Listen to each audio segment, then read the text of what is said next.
Les espècies autòctones, les de tota la vida, les que coneixem i ens coneixen des de temps immemorials, són millors que unes altres?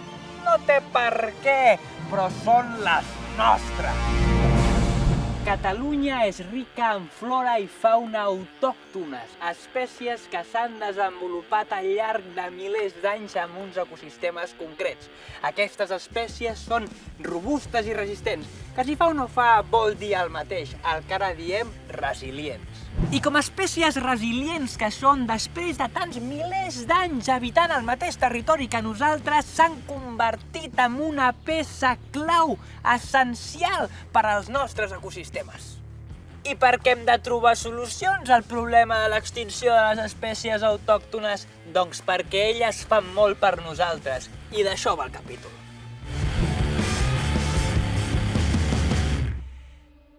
Abans que res us vull presentar algunes de les espècies autòctones que estem parlant perquè els hi poseu cara a aquestes plantes i animals. Són pocs exemples, però seran suficients perquè us feu una idea. Espècies de fauna i flora catalana. Per exemple, l'avet blanc és una espècie europea que s'ha habituat molt bé als nostres ecosistemes. És molt normal veure a les zones muntanyoses de Catalunya. El tronc arriba als 6 metres de perímetre i en la seva edat adulta pot assolir entre 20 i 50 metres d'alçada. La boia és una planta de fulles llargues en forma de cinta que s'ha fet servir tradicionalment per la fabricació artesanal de cistells. La flor, en forma de puros d'Havana, la podeu veure en molts rams de flors ornamentals. El trencalòs, gran i esvelt, habita al Pirineu. S'alimenta d'ossos que s'empassa sencers o els trenca abans deixant-los caure des d'una gran alçada. Isard, àgil i ràpid, de pelatge curt i de color castany. Té un parell de banyes en forma de ganxo molt característiques. Passa l'estiu en petits ramats als cims dels Pirineus i a l'hivern baixa als boscos. El trobem a grans alçades, entre 1.000 i 3.000 metres. Fins aquí tot ideal. El problema ve quan algunes d'aquestes espècies es troben en perill d'extinció. Mal rotllo! És una qüestió que cal evitar a tota costa per tal de garantir la seva supervivència davant dels canvis de les condicions ambientals. Per posar un exemple molt estimat a Catalunya, l'ase català, conegut també com a guarà. És gros, molt fort, de temperament enèrgic i molt obedient. És una raça de rut de qualitats extraordinàries, tot fantàstic.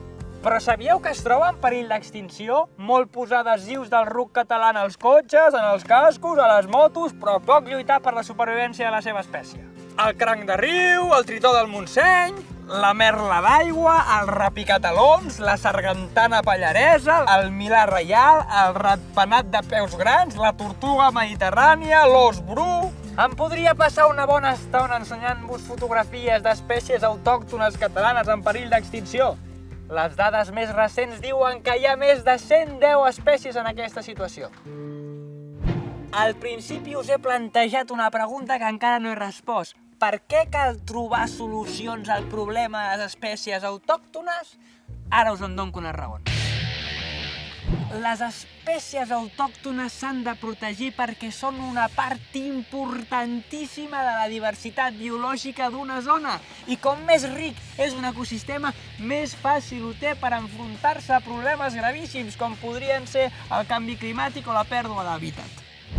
Una altra raó, les espècies autòctones són essencials per l'estabilitat dels ecosistemes. Actuen com a dispersors de llavors, pol·linitzadors, controladors de plagues, entre moltes d'altres coses que fan que la reproducció i la supervivència d'altres espècies animals o vegetals vagi bé.